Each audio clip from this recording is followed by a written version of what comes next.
الحمد لله رب العالمين والصلاة والسلام على خاتم الأنبياء والمرسلين سيدنا محمد وعلى آله وصحبه أجمعين. أعوذ بالله من الشيطان الرجيم.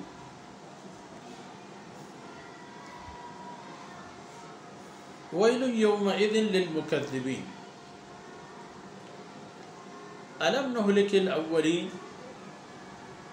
ثم نتبعهم الآخرين كذلك نفعل بالمجرمين ويل يومئذ للمكذبين ألم نخلقكم من ماء مهين فجعلناه في قرار مكين إلى قدر معلوم فقدرنا فنعم القادرون ويل يومئذ للمكذبين. سبحانك لا علم لنا إلا ما علمتنا إنك أنت العليم الحكيم. رب اشرح لي صدري ويسر لي أمري واحلل عقدة من لساني يفقه قولي واجعل لي وزيرا من أهلي رب زدني علما وارزقني فهما ثم أما بعد. گرامی قدر بھائیوں بہنوں اور پیارے بچوں، سورہ مرسلات میں یہاں تک بات پہنچی کہ فیصلے کا دن وہ لا محالہ آنے کو ہے، لیکن اس دن میں کیا حالت ہوگی؟ دن تو آ جائے گا، خلائق بھی موجود ہوں گے، لیکن یہ دردناک منظر تو حتمی ہے. وَيْلٌ يَوْمَئِذٍ لِّلْمُكَذِّبِينَ. تباہی ہے در حقیقت جھٹلانے والوں کے لیے. وہ بھی چلے جاتے ہیں، یہ بھی مسافر ہیں، وہ بھی ایک منزل کی طرف دوڑتے ہوئے جا رہے ہیں، لیکن ویل یعنی بدترین تباہی، یا یوں سمجھ لیجئے کہ بعض حضرات کا اگر یہ بات کہ جہنم کا ایک نام بھی ویل ہے، وہ تو ہے بھی، تو مقصود جہنم یا تباہی، چونکہ جہنم میں جب جو چیز ہے وہ تو صرف تباہی ہے، وہاں کوئی تعمیر یا ترقی یا خوشحالی نام کی کوئی چیز نہیں ہے.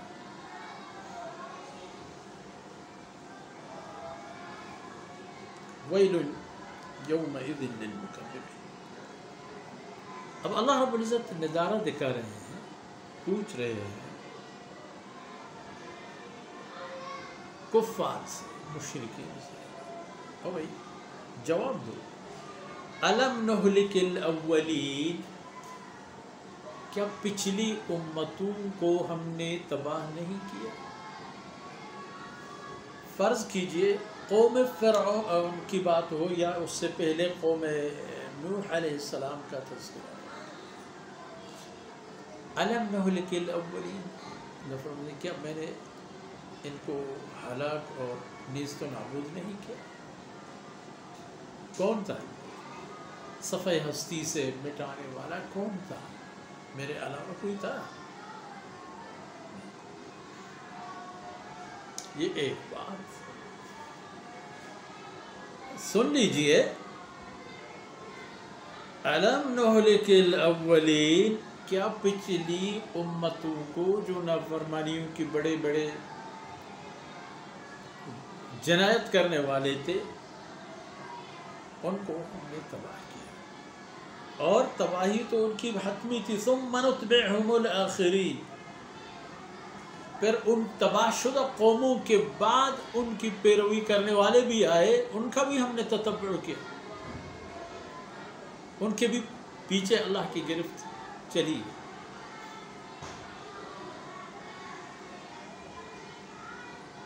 کیونکہ شرک اور کفر ہی ان کا مقصد تھا.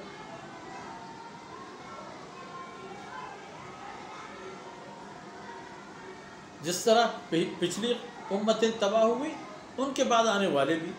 اب نتبعہم الآخرین میں دو باتیں بھی آئیں. وہ اقوام جو اللہ کی نافرمانی کے انتہا کو پہنچے اور ان پر تباہی آئی وہ تو ختم ہو گئے، لیکن ان کی نسلوں سے اللہ رب العزت نے نسل انسانی کو برقرار رکھا اور لوگ آگے ان نسلوں میں سے کافی عرصے زندہ رہے، اور پھر عاقبت الامر یہ بھی اپنے گناہوں کی وجہ سے ہلاک و برباد ہوئے۔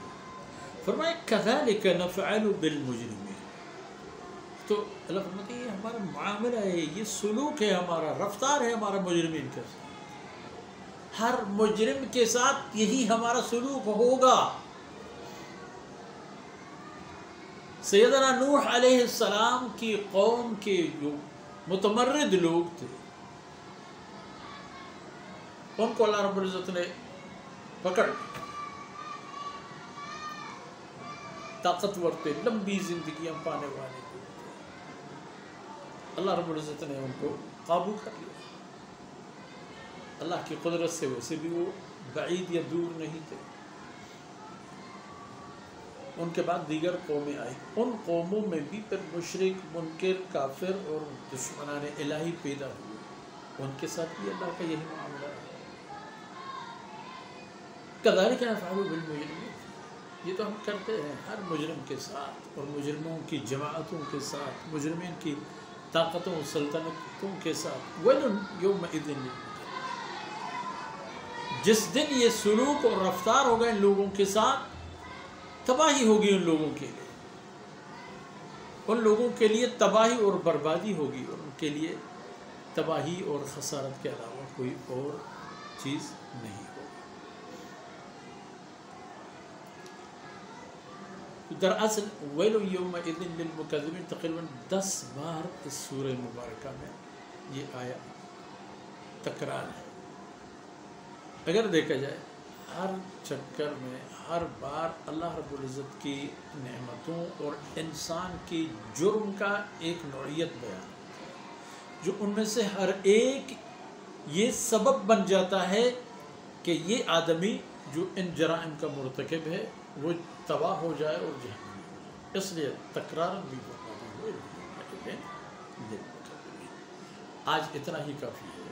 اللہ رب العزت کمی کوتاہیوں سے درگزر فرمائے، اور جو کہا گیا سنا گیا اللہ رب العزت ان کو ہماری دنیا و آخرت کے خیر کے اسباب بنا دے۔ وصلی اللہ علی نبینا محمد وعلی آلہ وصحبہ۔